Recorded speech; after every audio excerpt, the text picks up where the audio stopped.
We will never turn our back on a single Scot. We've got to wrestle with those challenges. This is the same nonsense we have heard time and time again. This is our country. Let's fix it together.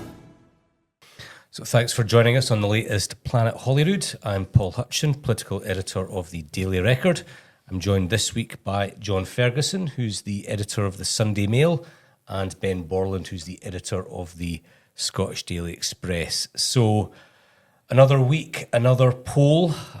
This one was by an organisation I hadn't actually heard of. Let me just get this right.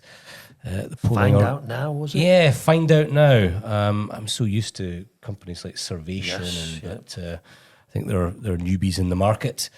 I mean, this one was broadly on trend compared to previous polls, which were pretty dramatic. In a nutshell, good for the SNP and John Swinney, pretty bad for Anas Sarwar and his party, Scottish Labour.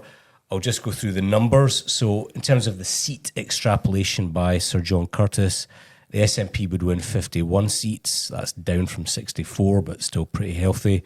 Labour would win 16. That's down 6. The Tories would win 15. Scottish Lib Dems 15. Scottish Greens 15. Alapa 8 and Reform 9.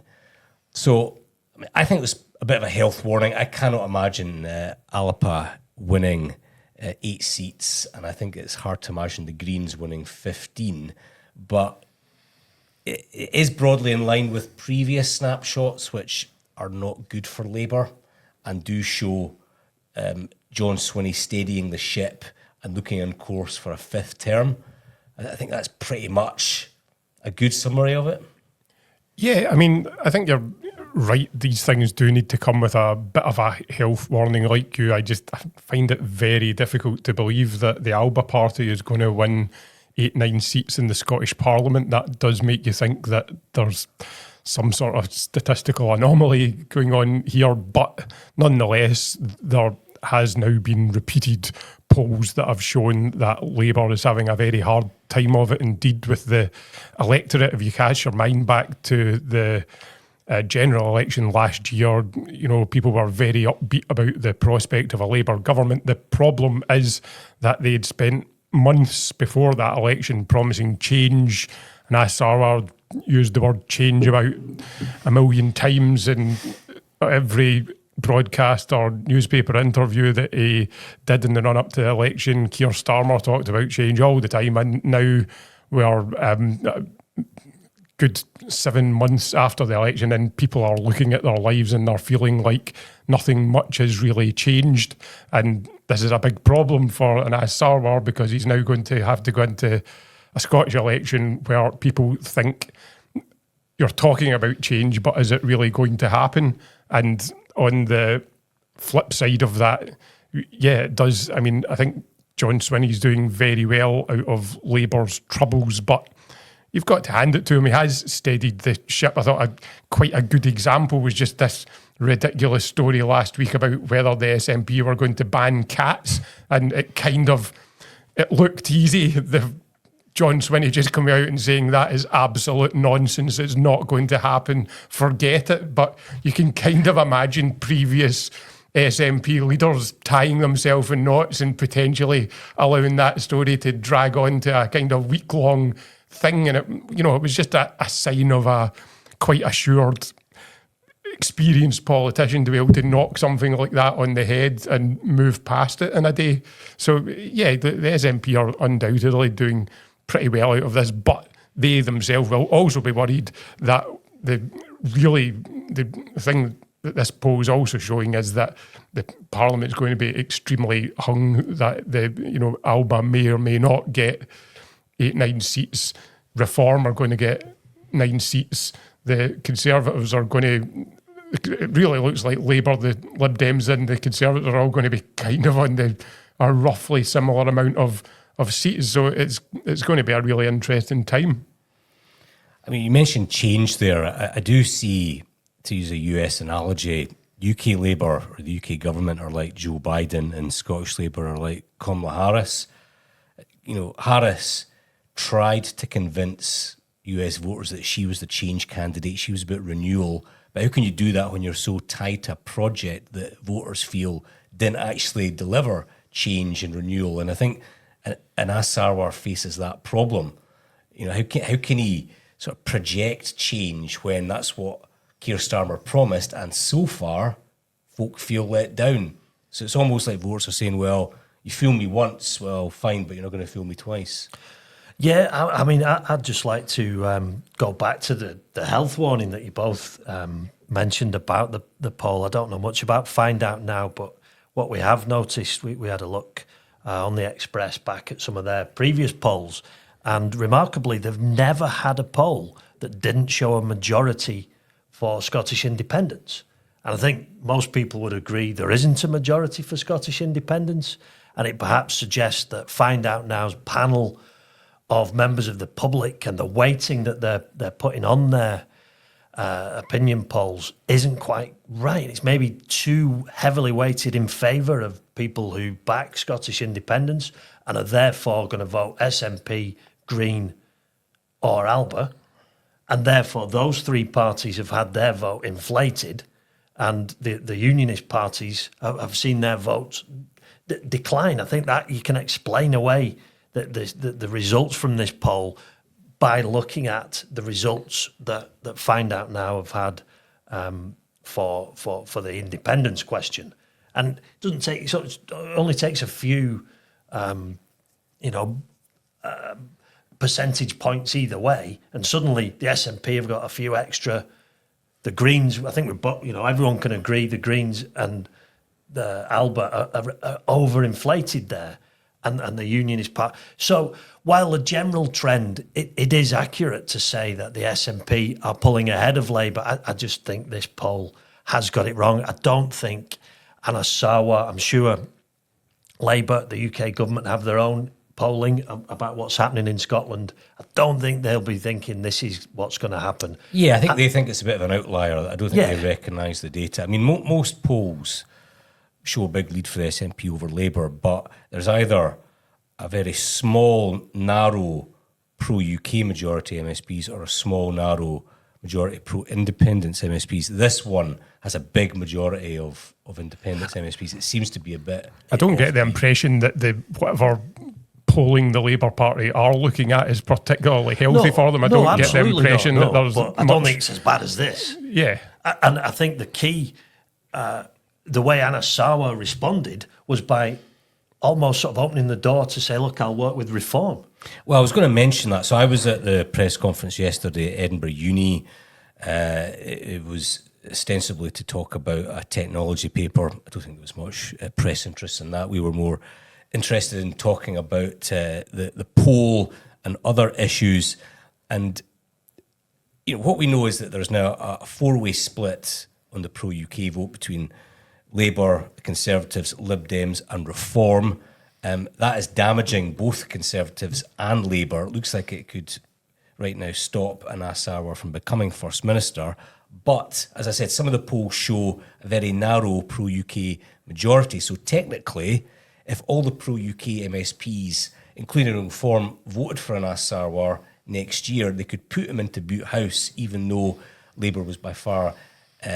the second biggest party rather than the biggest party. So he was asked about that, said that he wouldn't work with Reform, but there was a lot of wiggle room in there because he wouldn't rule out taking their votes when it comes to the vote for First Minister.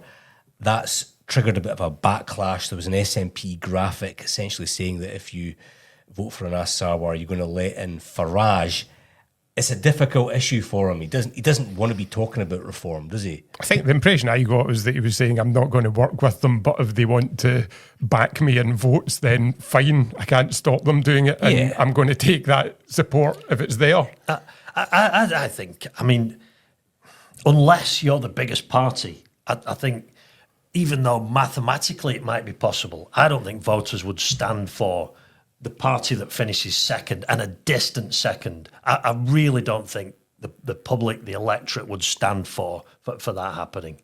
I think they can maybe get away with it if, say, the SNP was on 46 and Labour 43. Yeah. But if it was, as you say, if it was a big gap, it happens with Edinburgh Council where Labour is not even close to being the top party yet. They run the administration based on pro-UK votes. I just can't imagine that being replicated at a Holyrood level. No, I just don't think. I think there does. What it highlights is that there is going to need to be a mindset change at Holyrood, and the way that they look at these things. At the moment, the mindset is completely first past the post type Westminster mindset in terms of just the whole way that the Parliament carries out debate and engages. And that is probably going to need to change if you've got such a hung parliament that you are going to have to get not just 2, but maybe 3, 4 parties working together. Do you know what would be really good to see is for people to accept, and this could come from Swinney, could come from the SNP, could come from everyone, particularly on the pro-independence side, accept that Holyrood isn't where independence is debated. The UK Supreme Court has established that the Constitution is at Westminster. That's where the SNP need to make the case for independence. Well, it can still be debated. Well, you can debate anything you want. I mean, I don't think you can stop Scotland debating independence. But that would seem if you take the incredibly Constitution out of Holyrood politics and just have people vote and campaign and put in your manifesto things you can control, like schools, like hospitals, like... I mean, as long as the SNP are winning large numbers of seats at Holyrood, as long as independent supporting parties are winning large numbers of seats, independence is going to be a big issue in the Scottish Parliament. 10 years down the line, and we're still in this impasse where... That's because nearly half the population believe in independence. I mean, whatever your view, it's not a resolved issue. It's still unresolved. I mean, Scotland and Scottish people self-determined to stay in the United Kingdom in 2014.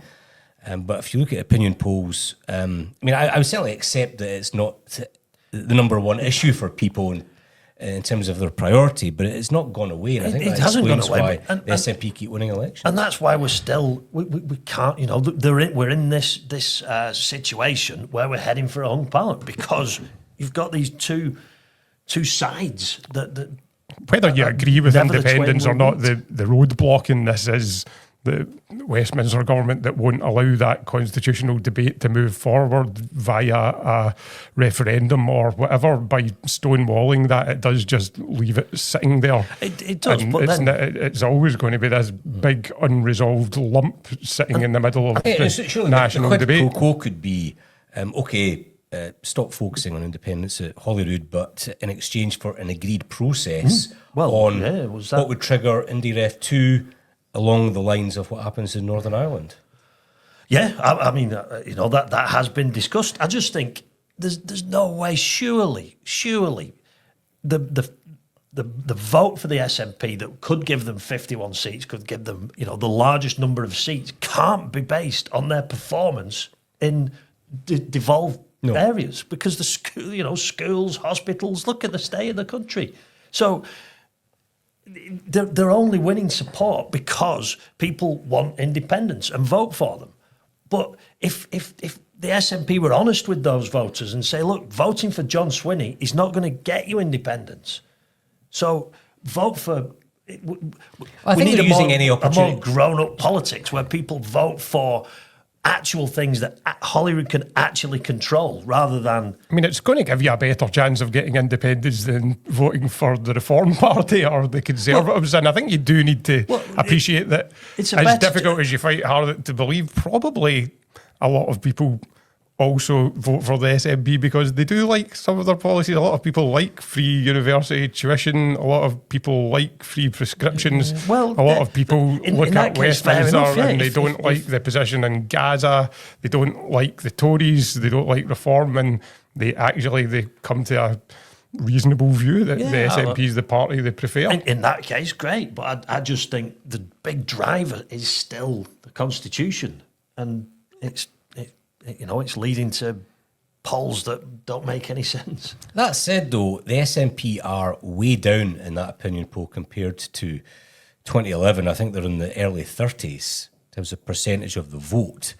So I do think that the spate of polls that we've seen recently, they're more about Labour than they are about the SNP. There is the SNP star is no longer in the ascendancy. They're effectively winning by default because of the collapse of the Labour Party in Scotland, which is largely based on the performance of the UK Labour Party. So I don't think anyone would really look at an opinion poll like that and think that is a mandate for independence or indeed F2.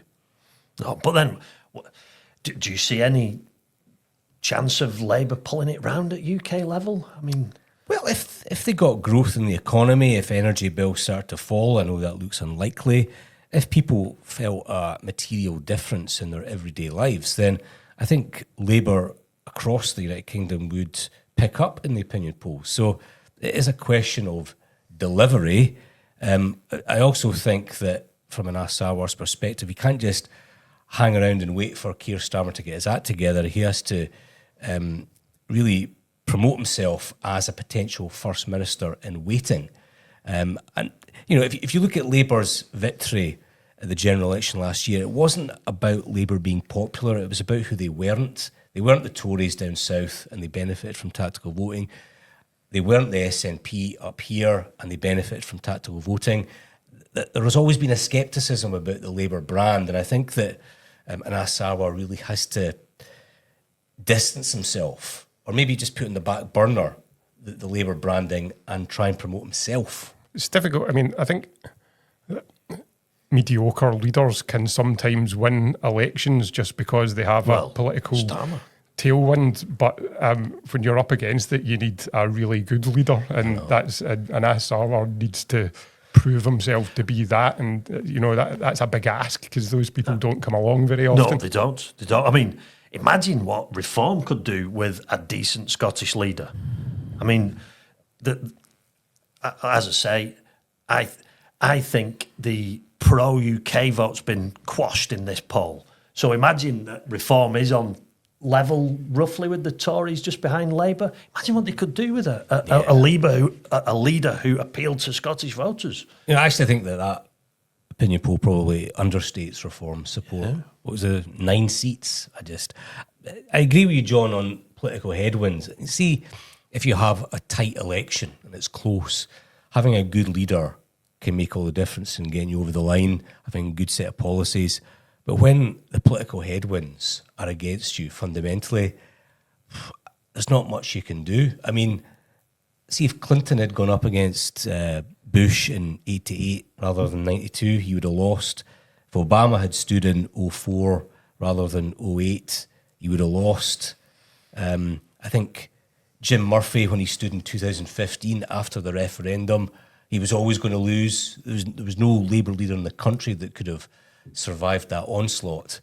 If the political tide is against you, it doesn't really matter how good you are. I mean, you do get every now and then you get these kind of game-changing figures. You could argue Thatcher, Blair, perhaps, Salmond, perhaps, but these people Boris just these people are really, really rare. Would Blair have won in 92? Possibly not. I don't think he would have. I still think it would have been largely the same result. You know, I think you need to be good, but you need luck. You need to be a leader at the right time. But you also need a feeling that the country's ready for a change. That's what's so surprising to me about the SNP's resurgence. Is I would have, bet my bottom dollar that the public opinion had turned. Last year, there was this sense that people in Scotland were ready for a change. And there was a sense that people in the UK were ready for a change. And duly, we got a new Westminster government. But it's you're kind of answering the question there, aren't you? They felt that the UK Labour didn't deliver that change, and now they're sceptical of Scottish Labour delivering it. But I suppose to want a change, you need an alternative, and if you don't feel there is one. Yeah. Oh, let's talk about the second item of discussion. John Swinney's 2 least favourite words, Nicola Sturgeon. She had a piece in the Daily Record this morning on the promise, which she made 5 years ago as First Minister. It was a promise to do all sorts of things for care experienced young people who are amongst the most vulnerable young people in the country.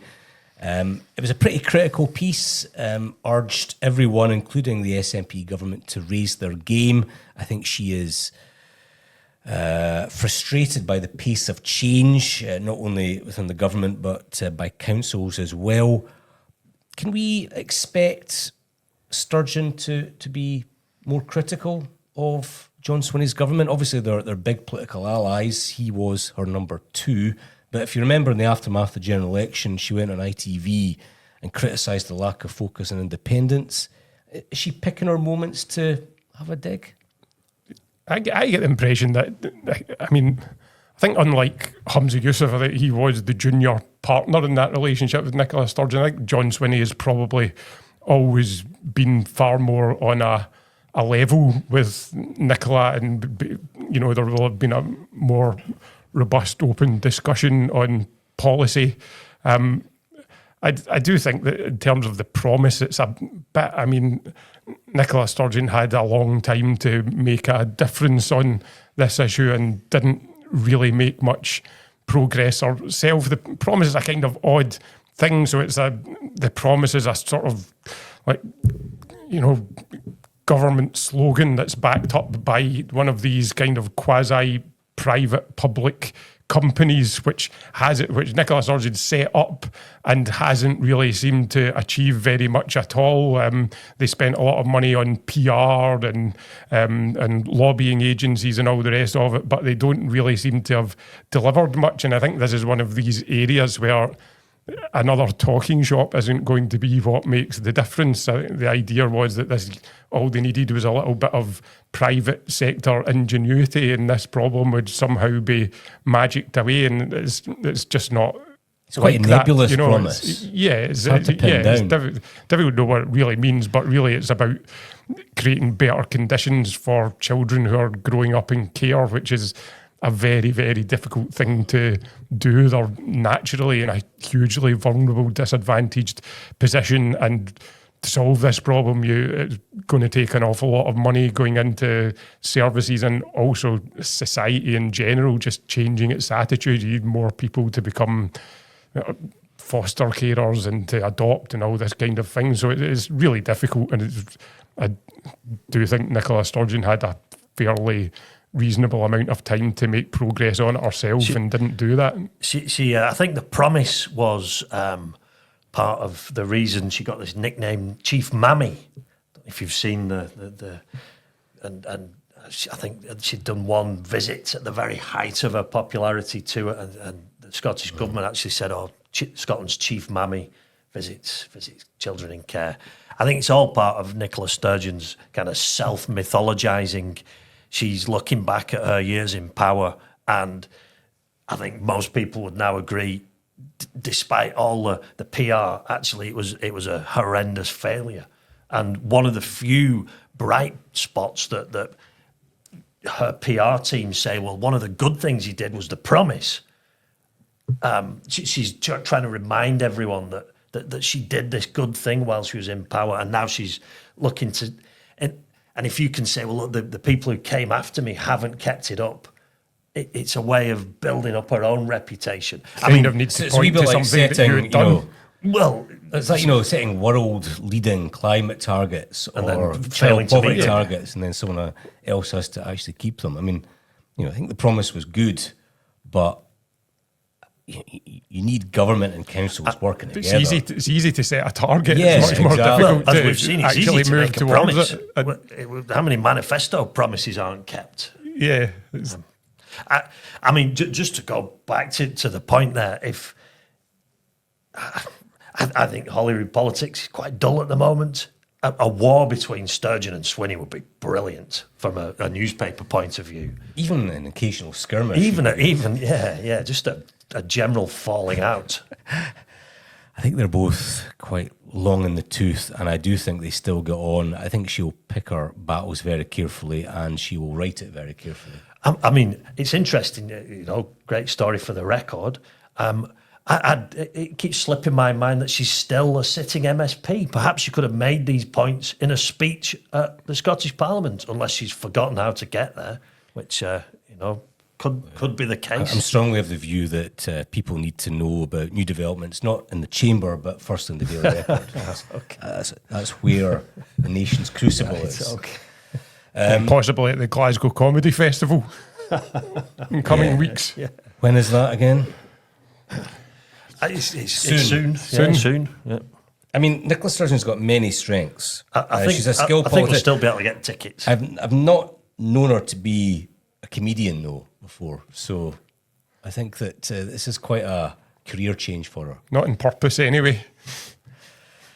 Okay, final subject. I want to turn to tariffs because that's been the big issue in America. Trump is sort of rampaging through the White House just now. He announced tariffs for Canada and Mexico, then delayed them. Tariffs for China are on the way, for the European Union. He seemed to suggest that the UK might be spared, that we could do a deal. But I think this is interesting in the context of the Holyrood election because, you know, so much of what Scottish Labour want is the UK economy to grow, for living standards to be on the rise, for people to feel better off, and that to give them a sort of boost in the Holyrood election. But if tariffs are on the way, even if they don't hit the UK directly, we could end up with a global recession.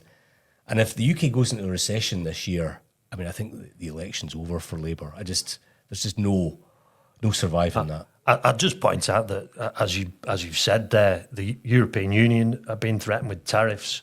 The UK has got a good chance of missing out, and that's thanks to Brexit. So, you know, people are forever.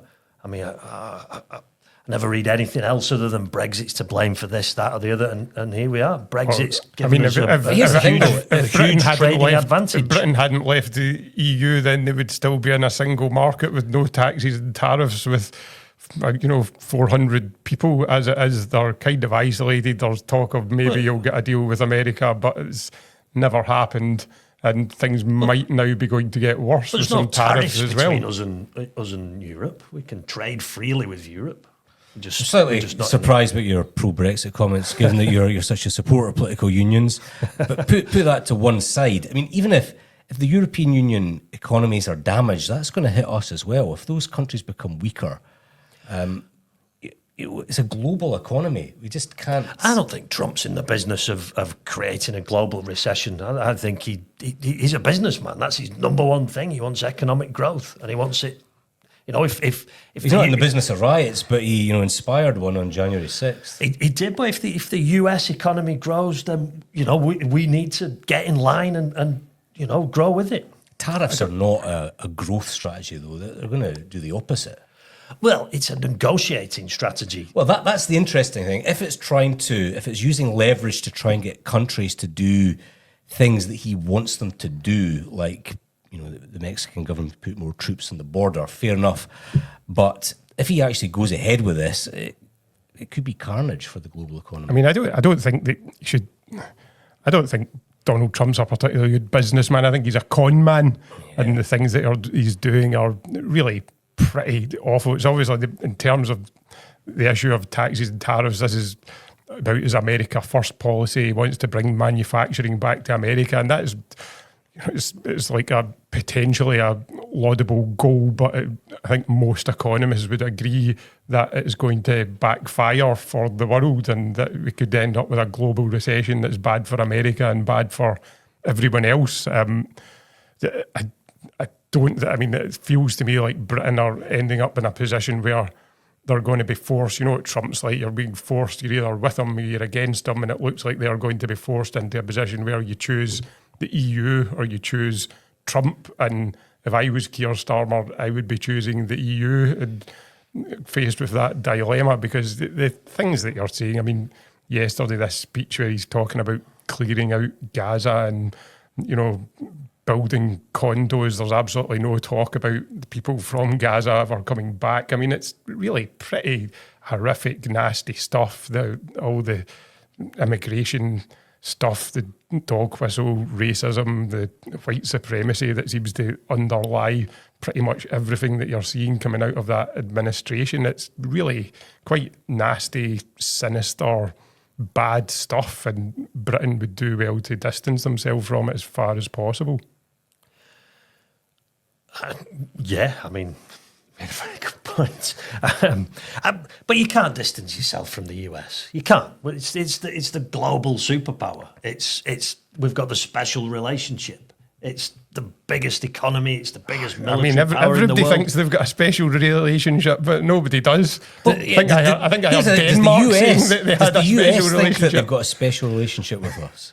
I think they do, not to the extent that perhaps we have in the past. But I mean, certainly Trump is a huge, his mum was Scottish. He's a huge Anglophile, if I can, to use that phrase in the extent, the whole of the UK. He's a friend of Britain, and no matter whether some of his policies, which personally I think a lot of them are kind of hot air, and he's kind of just speaking off the cuff and are slightly exaggerated.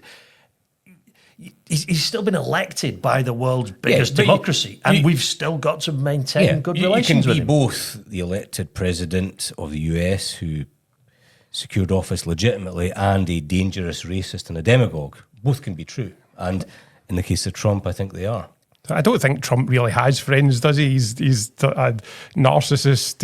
There was some great quotes from his former press secretary, Scaramucci, last week, where he said, "Look, if you're John Swinney, if you're Keir Starmer, just keep your head down, try not to get in this guy's line of sight, because if you do, you might think that you're getting something for about 2 minutes, but before you know it, he'll have turned on you and you'll be getting pasted. So just try and stay out of his line of sight until he's gone in 4 or 5 years' time. That's your best course of action." At least he's upfront about that. If we go back to the EU and we're there, I see Starmer in Paris, and it's we're there with our begging bowl out, and Macron and Germany and the EU might be more outwardly respectable, and they say the right things and they play the game, but they're going to.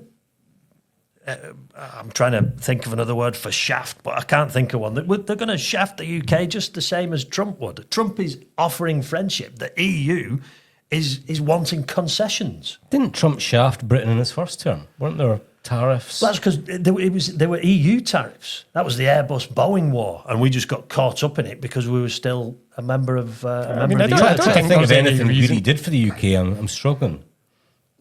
Well, Other than some warm words about his mum, I mean, his focus Built a was couple America. of golf accept courses but- that millionaires from America can go and play on. Well, that's no bad thing. It's still boosting the economy. But anyway, that's his I mean, I business. think in terms of the EU, I don't get the impression that the EU does want to have a bad relationship with UK. I take your point. There's not tariffs. There are now trade barriers between Britain and the Red EU, tape and and it would be. bureaucracy, And yeah. I mean, this is having a real impact in people's standard of living. Yeah, it's a big reason behind why there's so much inflation. Food Agreed. prices have gone up. Closer- Brexit has economically been a very bad thing, and I don't think a huge reason to believe that the USA can somehow replace they that can't. previous trading I mean, they're on the relationship other that you side had. of the geographies. Like, I think if there's one thing that Keir Starmer could do that would be good for Britain, it would be to show a bit of backbone, do what he clearly believes in himself, and moves into a sort of soft Brexit relationship with Europe, That'll be the where they second don't term if we see it. necessarily go back into the customs union and the single market, but they put themselves in a position where they more or less trade the way that they used to. Closer trade, less red tape, that would be good. But he should be going there saying, look, you want us back, rather than, can we please, he needs to be negotiating from a position of strength. He could learn from Donald Trump in that way. Perhaps not quite as abrasive, but I think there are many people to learn from. I'm not sure there's much to learn from Trump. Other than perhaps the sort of shock and awe of the first few days, just this idea of bringing about change and showing that change is happening, although the actual individual policies leave a lot to be desired. I mean, I do wonder with Trump whether this seemingly huge popularity that he's got in America will last, because it's so. I mean, if you look at the speeches where he was going around these grand balls after the inauguration, and he was saying, it's going to change fast, you're going to see huge. I mean, it feels a bit like Labour before they won the election, and that if by imposing these tariffs, he ends up crashing the world economy, including the American economy. I think he could become quite unpopular fast. When Americans go to their shops and they say the Chinese goods that they're buying are 20% more expensive, then we'll find out how popular Trump is. Last time round, I think that he was very lucky. It was like you were talking about earlier. If you have a tailwind in politics, then it makes all the difference. I think he was lucky enough to catch a bit of an upswing in the American economy. If that doesn't happen this time round, then it'll be very interesting to see whether he maintains any kind of popularity. All right, I think we've overrun slightly. Thanks very much again to John and to Ben for joining me on Planet Holyrood. You can listen to this episode on Spotify or Apple Music, or watch it on the Daily Record YouTube channel. Don't forget to follow us on Instagram and TikTok for the latest news and the best bits of the podcast. Thank you. We will never turn our back on a single Scot. We've got to wrestle with those challenges. This is the same nonsense we have heard time and time again. This is our country. Let's fix it together.